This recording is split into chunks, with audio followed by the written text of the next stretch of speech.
develop the skills that you don't have at this moment. So you have to know what are your limitations, what do you need to be successful in this project.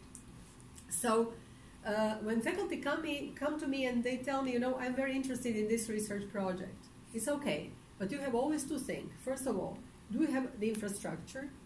Do you have time, correct? Do you have expertise? If you don't have all of this, you will not be successful.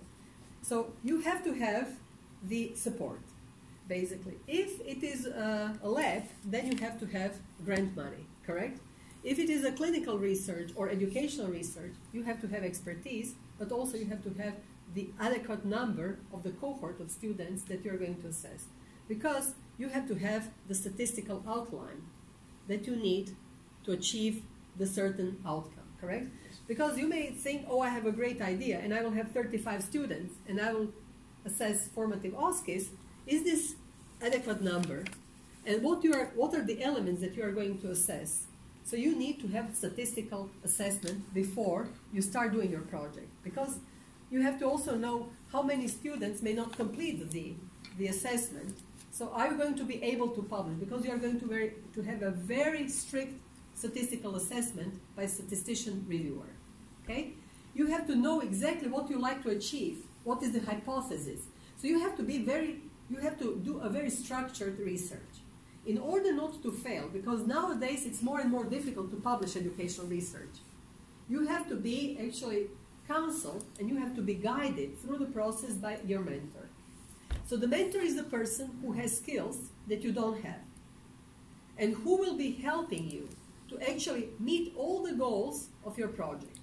Okay? And this is the person, and this is very, very important, because this has to be a person that you not only see as expert, but the person who will spend with you some time, so you have to be very complementary.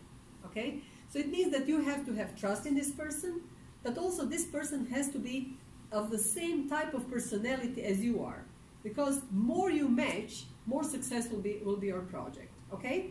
So we realize that we have problem with mentoring in this institution. Why? Because we have only 15% of professors, while it is expected to have 20 to 22% of professors. So we don't have enough faculty who are able to mentor faculty in all the areas, in all the disciplines, in all the projects. Okay? So they come to me and I say, okay, we have medical education department and they may help you. But if I don't have the expertise and my faculty doesn't have, I may need to ask for expertise from another institution, which is called external mentor.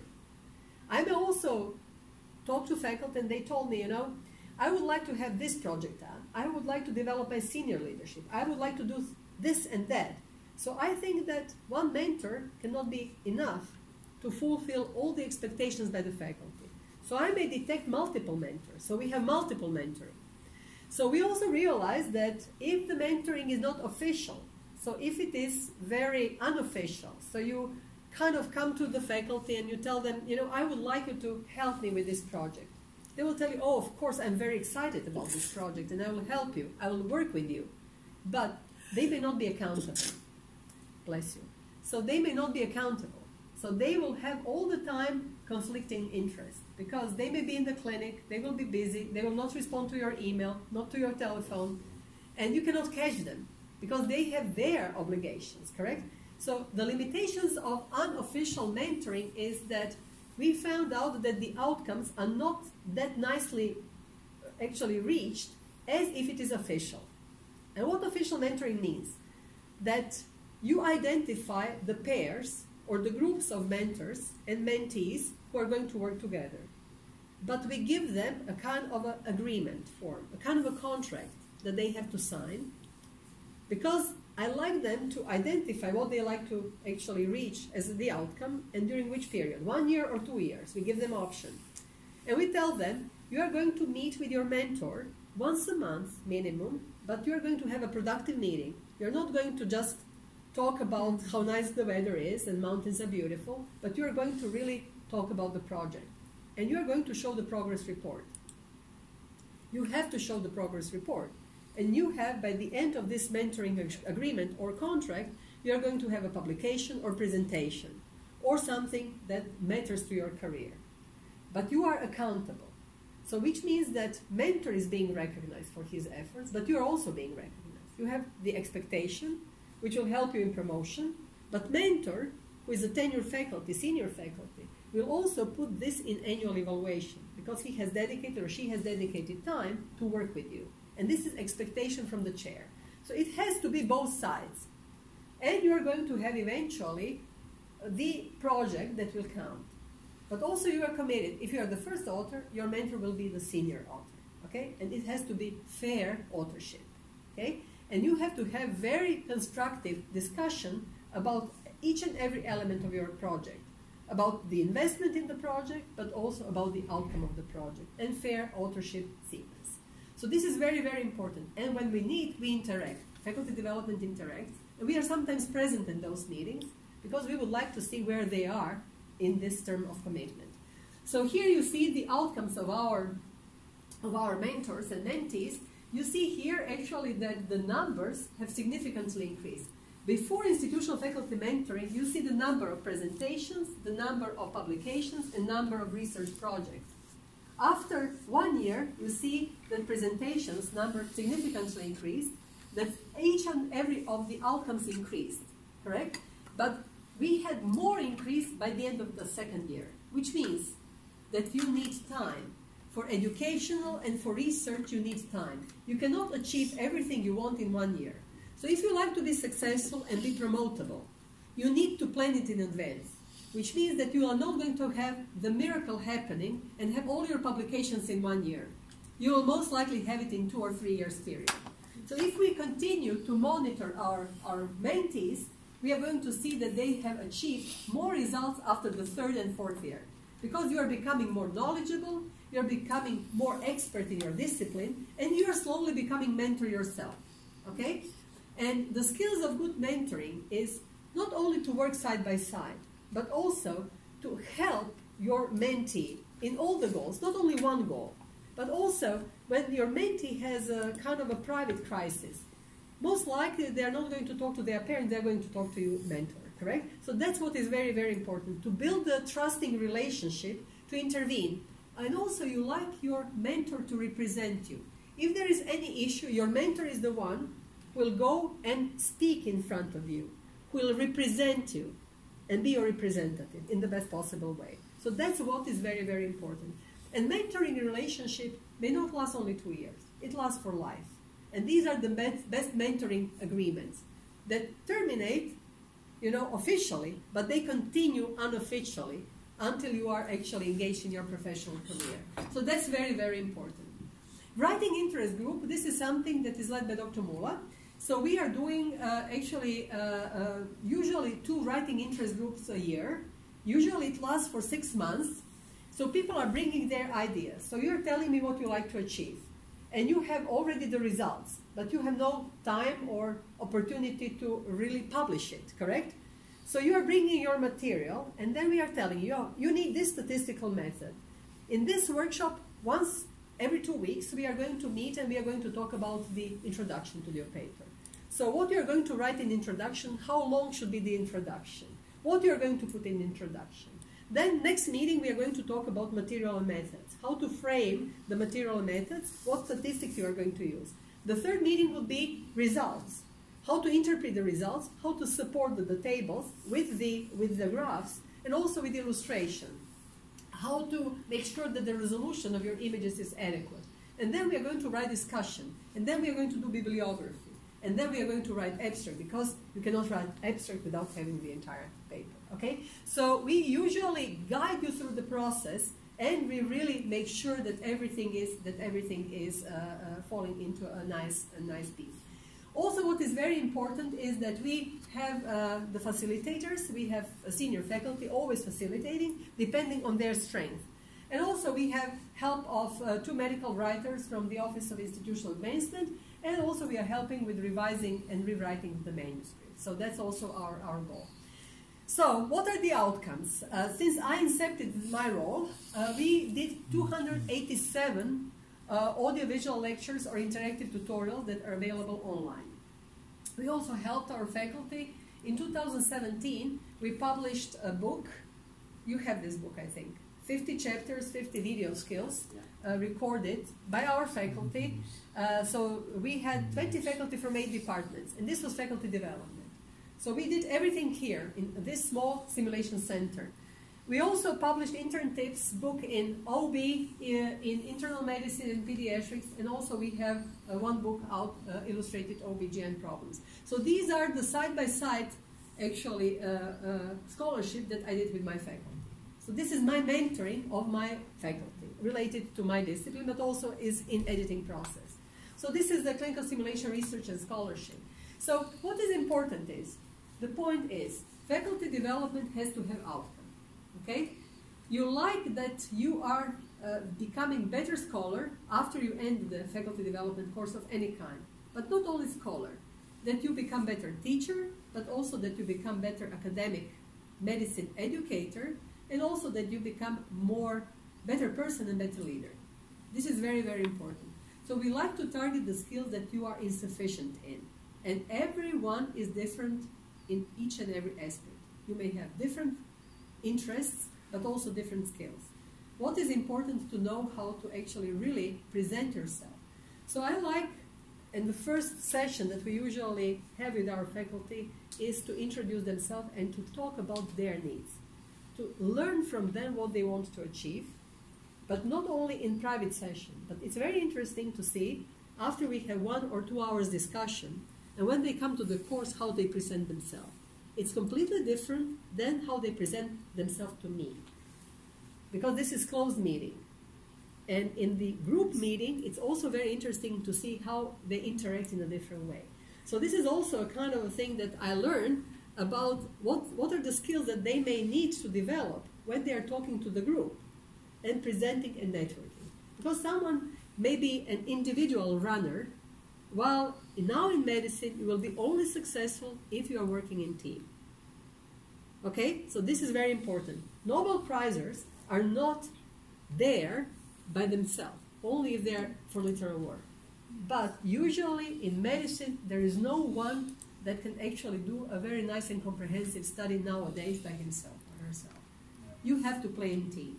Okay? And earlier you understand how to build a team, how to coordinate the team, how to assess and follow up. Because if you do not follow up, whatever you are doing, you have to follow up. Whether it is writing, mentoring, with your patients you have to follow up, you have to follow up. And you have also to be very rational what you can achieve and what are the expectations for you. So you have to know how to achieve the realistic goals. So this is the role of faculty development. And at the end of faculty development, I like my mentees, I like my faculty development graduates to become mentors themselves. I like them to teach better students, residents, but also to teach faculty about the skills that they may be deficient in. So I like to use your skills and your achievements to actually increase the better institutional culture of Texas Tech. So that we are going to be better in networking, in collaborating, and also for the purpose of future accreditations for each and every level. So that's what is very, very important, is to notice that it is not overnight process. This is a long process. You have to have long-term goals. You may have short-term goals. But you always have to think what will be in next 5 years. 5 years for an institution is a short period. But you have to be realistic what you can achieve. The changes cannot happen over the night. For changes, you really need a long-term, good outcomes of 5 to 10 years to make the change in an institution, especially in institutional culture. So do you have any questions, honest questions for me? Dr. Ho is not here. So what do you like to achieve in your faculty development course? Think about it. Do introspection. What do you like to be? And everybody is different, different aspirations, different ideas about your career, you know? This is very important. And you cannot be expert for everything. Even in your discipline, you have to identify the area. If you're a clinician, it should be focused on something. If you're a technician or technologist, it has to be focused on something, you know? And always identify people whom you can work with. They have to be complementary to you. They have to be because you're going to spend a lot of time. And if somebody is chaotic and you're organized, it will not work. You have to have the same set of skills that are going to unify. But you have to be at the same time with different skills, so you will help each other. You don't like to have copies of yourself, because you need different type of skills. So the way how you are going to organize your team will actually determine your outcome, you know? So think about what are the skills that you are missing, what are the skills that you like to develop, where to actually perfect your skills, how to make it happen. That's very, very important. Do you have any ideas what do you like to achieve? What do you like to achieve? I am a new member of the educational division. Mm-hmm. So you like to be an medical education scholar, correct? Yes. To do most likely medical education research or teach?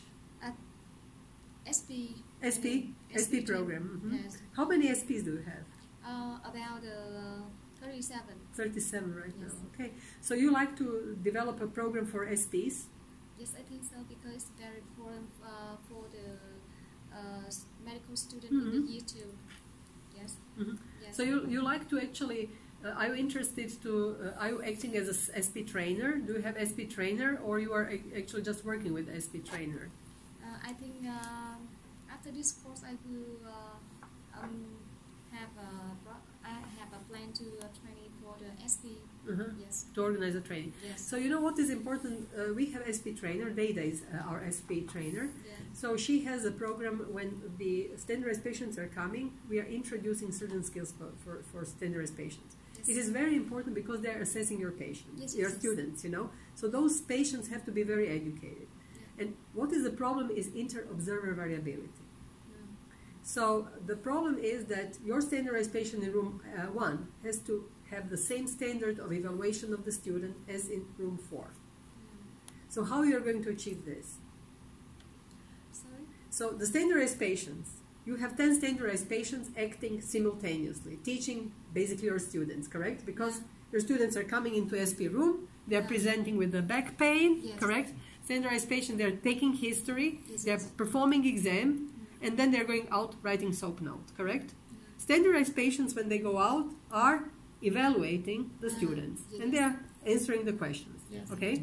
How you are going to ensure that all standardized patients are evaluating in the same way your student? The checklist is important, correct? The recording is important. Yes. But what is the problem? Is the evaluators.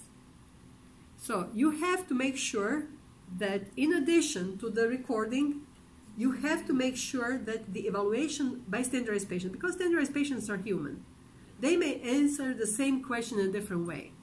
How you are going to avoid the inter-observer variability? That standardized patient 1 is evaluating the student the same way as standardized patient 4.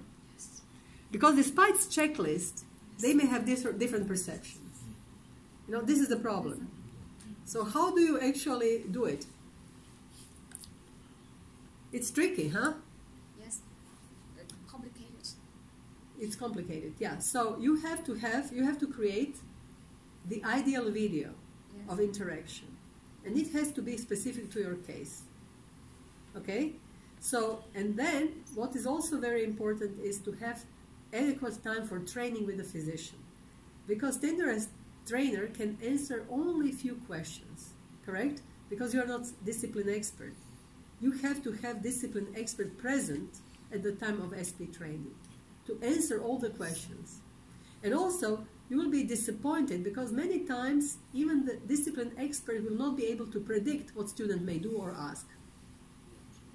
Correct? And it is not a problem of educational session, but it becomes of a problem of OSCE, because OSCE is for grades. And medical students are very competitive, and it's very painful for them if they fail, correct? They like to be excellent, correct? And you would like to also prevent that they come and they complain about their grade. And it will come, you know, it will come, because you cannot satisfy everyone. Especially medicine is very subjective. So you have to make sure that subjectivity is significantly decreased, and you are providing objective assessment. It's important to have recordings of each and every interaction. That's the most important thing. And also you have to make sure that you are always grading them based on objective criteria. You know, And sometimes standardized patients will give you different assessment. But you have to have their assessment with objective assessment, side by side. And you have also to evaluate standardized patient, because according to the SSH criteria, standardized patients are evaluators themselves. So they have to have development and they have to be assessed. So our standardized patients are assessed every 6 months. And in case we see during the educational session that something goes wrong or that they are not acting as appropriate, we actually step in and we rearrange the session. So it's very important to monitor them instantaneously and to provide them immediate feedback, but also feedback every 6 months. Because they have to be responsible, they have to be accountable, they have to actually follow the rules of education, they have to go through the temporary, they have to have initial training, but also they have to have trainings throughout the year. Not only organized for sessions, but organized on feedback, organized on the student assessment, on actual mistreatment of the student. So you have to have a curriculum for development for standardized patients as well. So it's a complicated thing. We have 50 standardized patients, more or less, all the time. And we have a lot of problem with attrition. We have standardized patients, especially that we are missing are the patients in reproductive age. Because you have either younger people or senior people, but you don't have people who are in between 30 and 50 because they're usually working. So you don't have this group covered, you know. So that a lot of problems with standardized patients.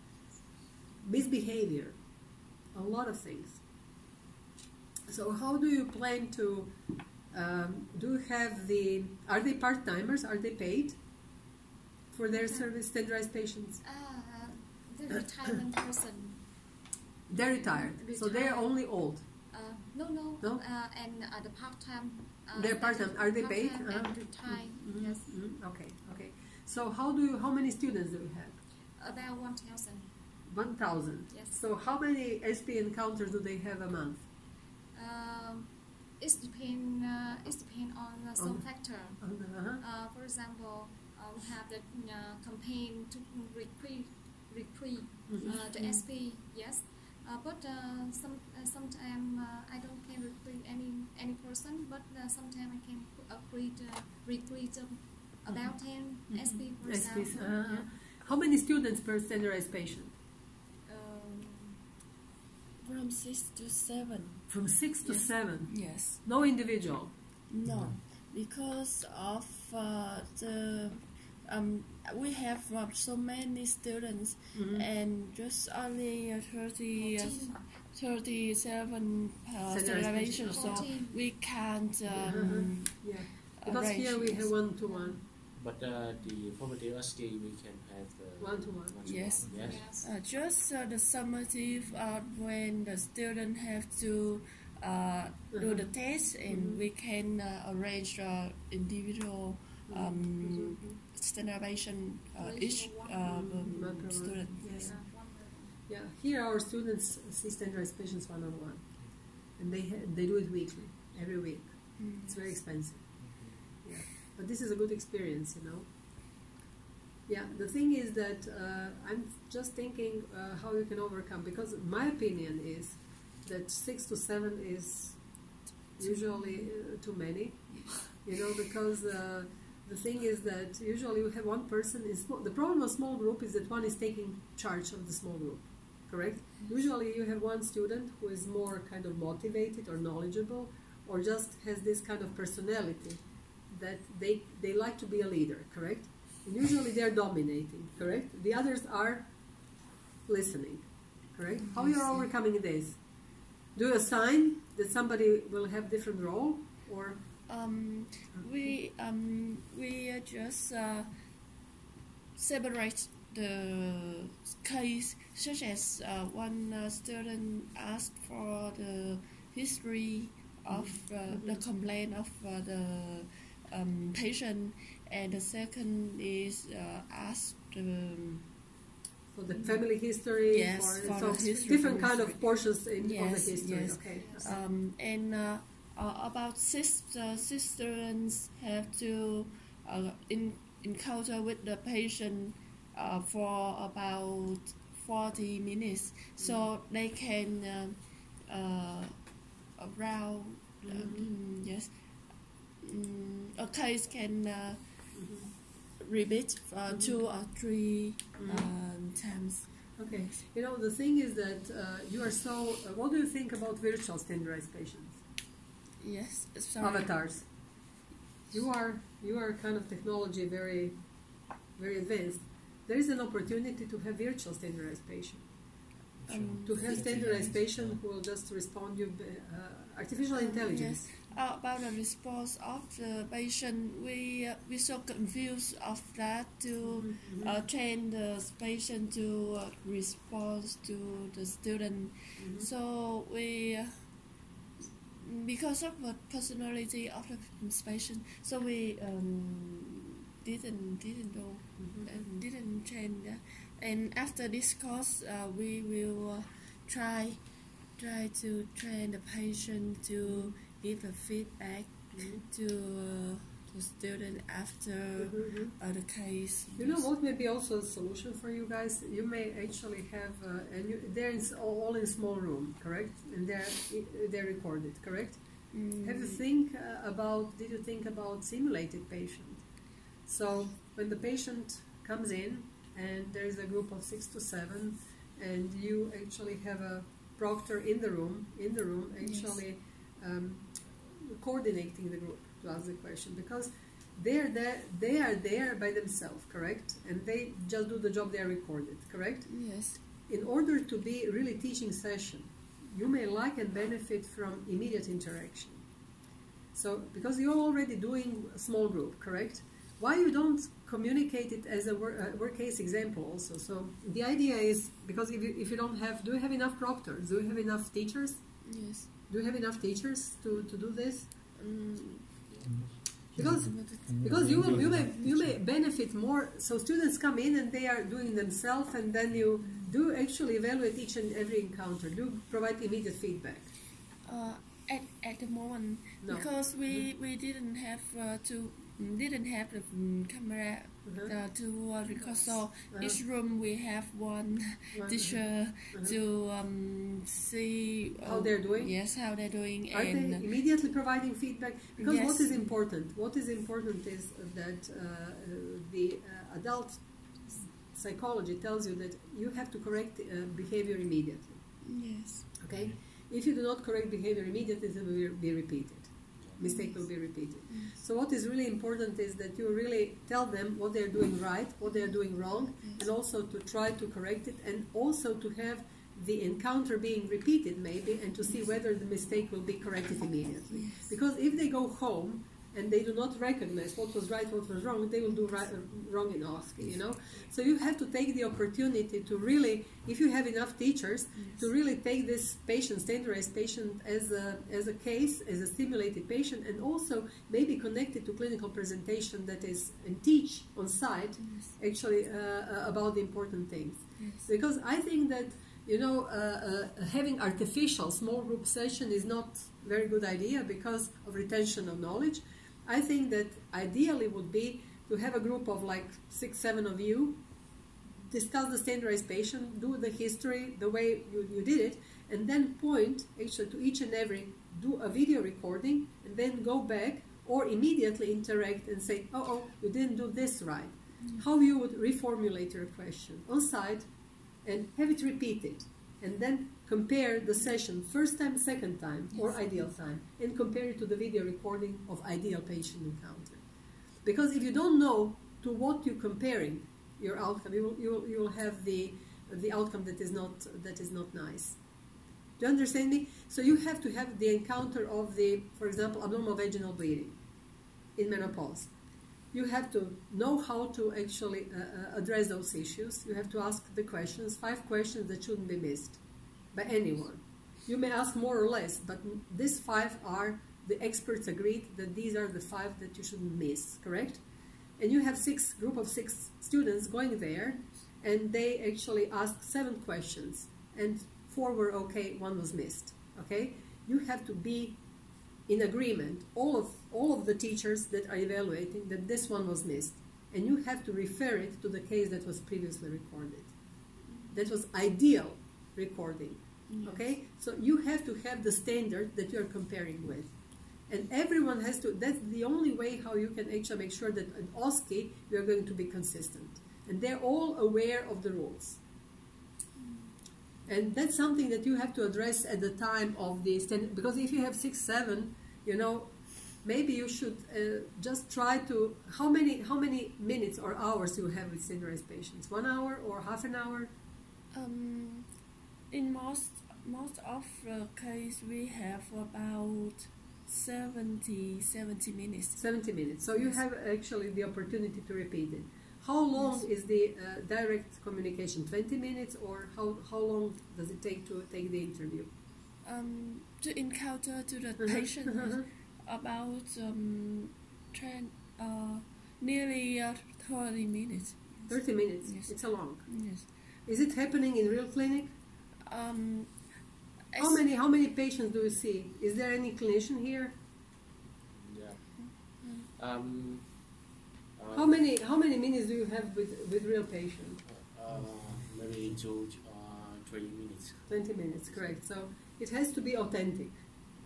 Okay, your students have to teach. Maybe in the first year you may give them more time, but as they are coming closer to the clinical years, they have to have the same time as in the clinic. Okay, because it has to be authentic. That's the most important thing. Because if your encounters are not authentic, then they're not successful. What we recognized actually, how to decrease the inter-observer variation between the standardized patients, we record the ideal encounter with an expert clinician. So, for example, I'm asked to conduct an interview with the patient who is coming because of abnormal genital bleeding, correct? And I'm conducting the interview, and I say, according to the ACOG standards of the American College of Obstetricians and Gynecologists, we have to ask these 5 questions. And I have to make these 3 orders in each patient, correct? And I have to actually do follow-up in 1 week, correct? And that's actually the golden rule of assessment. And I'm not going to actually grade you favorably if you missed any of these 5 questions, you missed these 3 orders, and you missed the follow-up.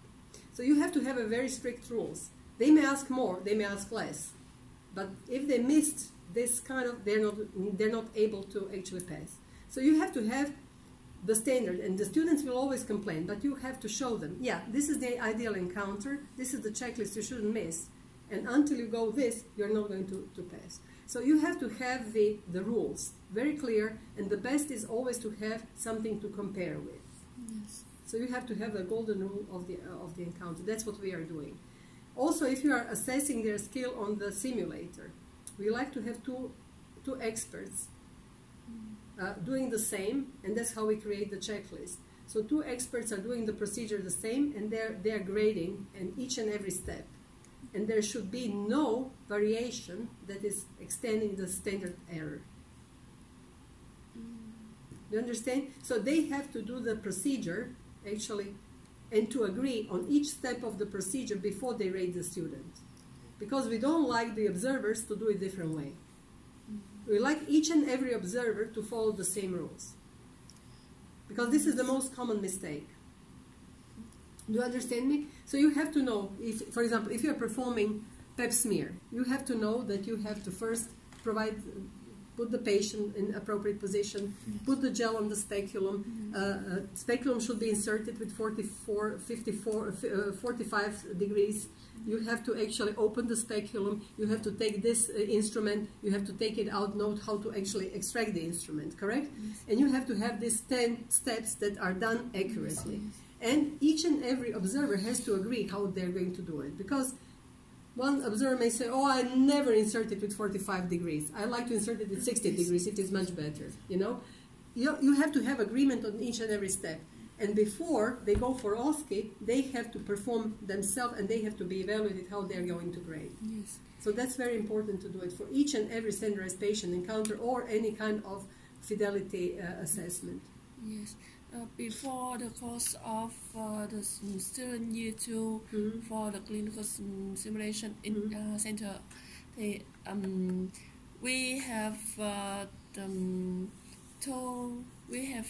had a course for the teacher who attend to this course, They have to. that they have to reach these materials, which is evidence-based medical education, and they have to do with these materials. Yeah. And Yes. they have to just perform it in Yes, front of yes. them. So you have to have a leading person, and then you have to have the assessors very, very Yes. strict. Because this is the most important thing, to be consistent. Yeah. So do you have enough professors, senior mentors in your institution? How many faculty do you have? 6 faculty in our UPMT. Six. At Is simulation or? No. at present, each room, each OSCE room, we have 6 students for 1 person and 1 teacher in that room. In that room. Yes. So And how many altogether? How many faculty do you have? How many professors? Different levels. It's Because in Vietnam we don't have the report about the rate of the professor, full professor, or associate professor. So we don't know how many. In NSS we don't have a professor, but in medical school we have about 20 professor and 40 associate professor. And how many students? In NSS, in UMB, University Medical and Pharmacy, Ho Chi Minh City, we have about 400 students per year. And in PMT, we have 1,000 students. Do you do small groups at all? Do you do like teaching in small groups, or it's all large groups? small group. Small groups. Yes, That's good. We divide into 15 groups, 15 small groups, and with each group we divide into two small Session. groups. 2 sessions. In the morning we have 2 sessions, and in the evening we have 2.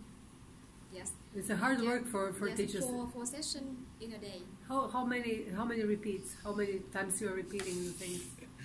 No repeat. No repeats. Because we have a competency, so 15 the student can 15 repeat. times. 15 times you repeat the same thing. No. The same topic. No, yeah. One topic. We have to Repeat Repeat. 15 times. Yes, 15 times. for 15 small groups. So then you really know it. Yes. Huh? You really learn it yourself, Yes, correct? continuous. Không, chị hỏi là cái kỹ năng được lặp lại bao nhiêu lần á, sinh viên được lặp lại cái bài đó. Sinh viên á. Yeah. 15 times. No, Two 2 times. 2 times, okay, Two okay, times. okay, because I thought 15 times to repeat. No. You'll be like a So parent. I miss understanding. Right, Okay, yes. okay, so it's 15 times. Oh, okay, that's not bad. Yeah. I thought 15 times, 2 times is okay. No. Otherwise you will be, 15 times. Oh my God. oh my God, that's what I was thinking, I thought 15 times, oh, poor them. They're in a good shape, 15 times they're repeating every week. Okay, good. So the difference in Vietnam, we had a more small group learning for students before they came into the faculty of OSCE and Cemetery OSCE. So the student have the time to learn about the skill and practical skill in the small group learning with the lecturers before they can practice again the skill in the faculties and the Cemetery OSCE. So they have the 3 chance to practice a skill. Yeah. Good. So how many times the student in your center have chance to practice a skill? So they have clinical skill every week. They interact with standardized patients minimum once a week. They have 2 hours of clinical skills every week. 2 hours. And it's not only standardized patients. It's depending. It's 2 hours in simulation lab. They first have introduction to skills of that week, Then they go with standardized patients. Then they go to either partial task, high fidelity, low fidelity, everything, and then they do debriefing. So it's 2 hour session every week. For every student.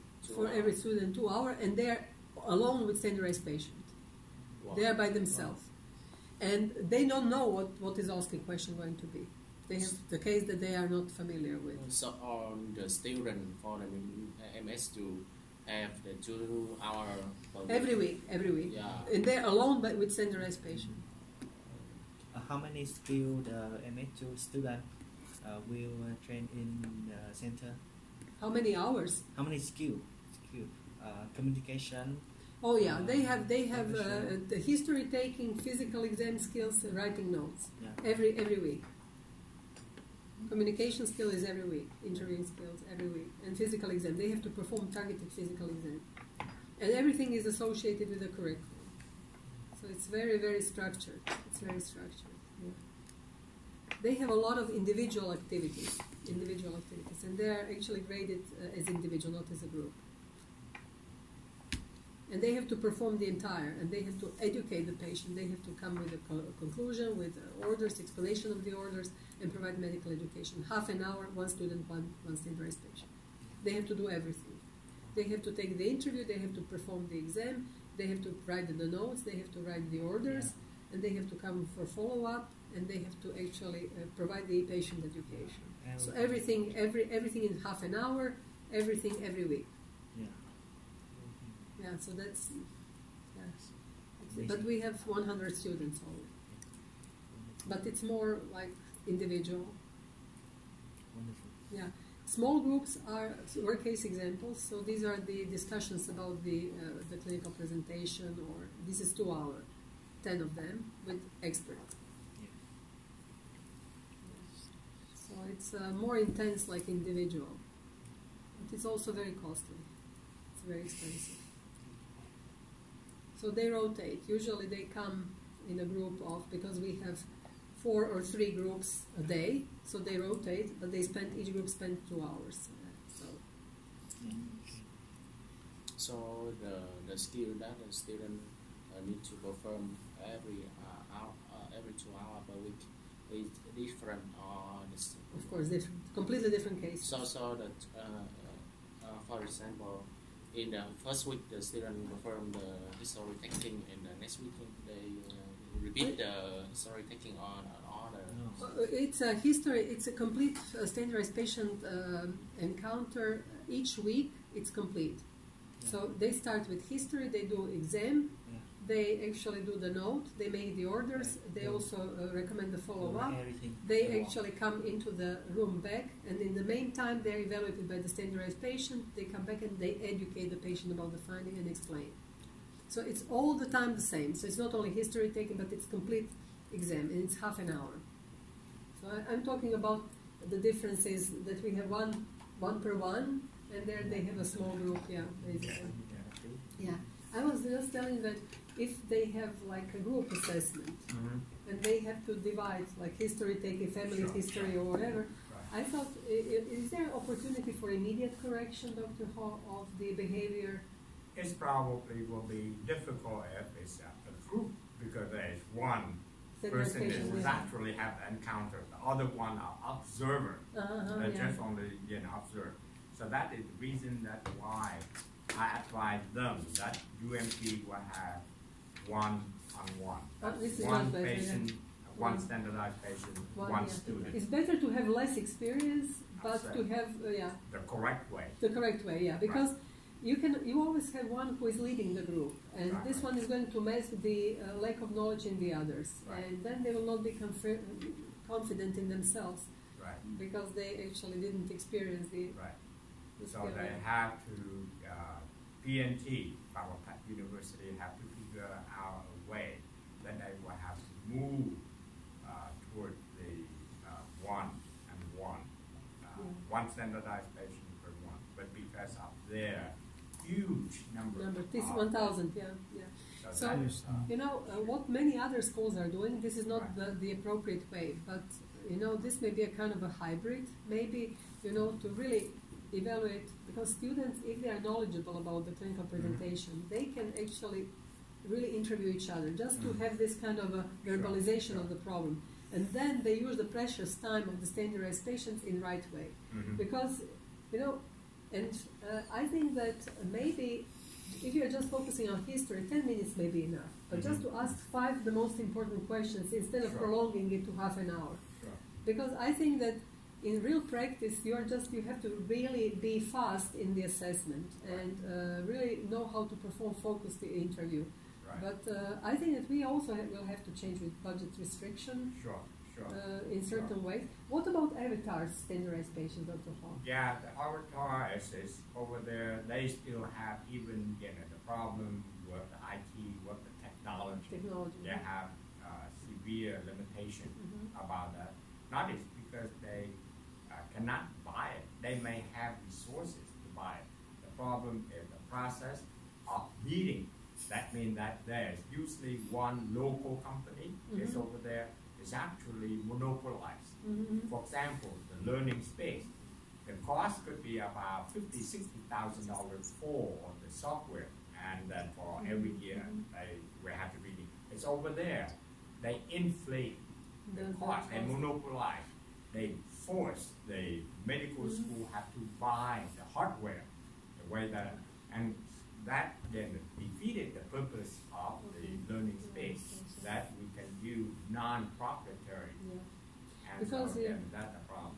Now they're going to have at SSH, they sent me actually for avatar patients, standardized patients are kind of, sure, and so now that is something that I advise both, but particularly the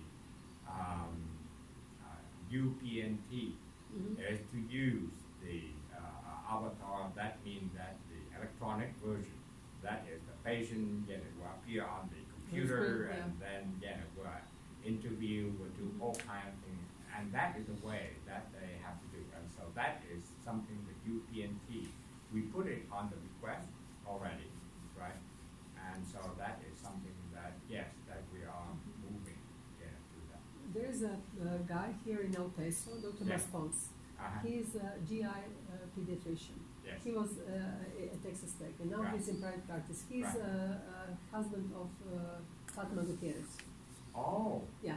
So he was presenting. He's a psychiatrist. No, he's pediatric gastroenterologist. Oh, okay. And he has his company. Okay. He's inventor. He did application for Androids. For it is Vemidec. Yeah. It is Vemidoc. Sorry, it is the application that he's using for telehealth, for communication with his patients, and we are now looking into how to use his application for rotations for nursing students. Okay. Because he has application, you can download it from Apple. Actually, one of his best friends is dentist in Austin. So they have dental application appropriate for our dental school, and they have application for scheduling. It is used for scheduling. It is used for teleconsultation. Like if you have to do follow-up, you talk to your physician using Android. So and he can bill, and it is HIPAA protected. And they have a guy from Stanford who's also from El Paso, who is actually doing engineering job. So it is very impressive, and I think that this is a technology that can also be used for real patients when you are interviewing them. So because instead of actually having only one having the experience, you can have a group of, and if it is displayed on the screen, this can be a group experience. So there are so many other opportunities that we didn't have when there was no technology, but now we are looking into how to really, if you have an interesting rush or whatever, you like your students to you can even record it on your mobile phone. You can display it. You can ask for consultation. There are so many things that you can do. And if you can give me the website of his company. So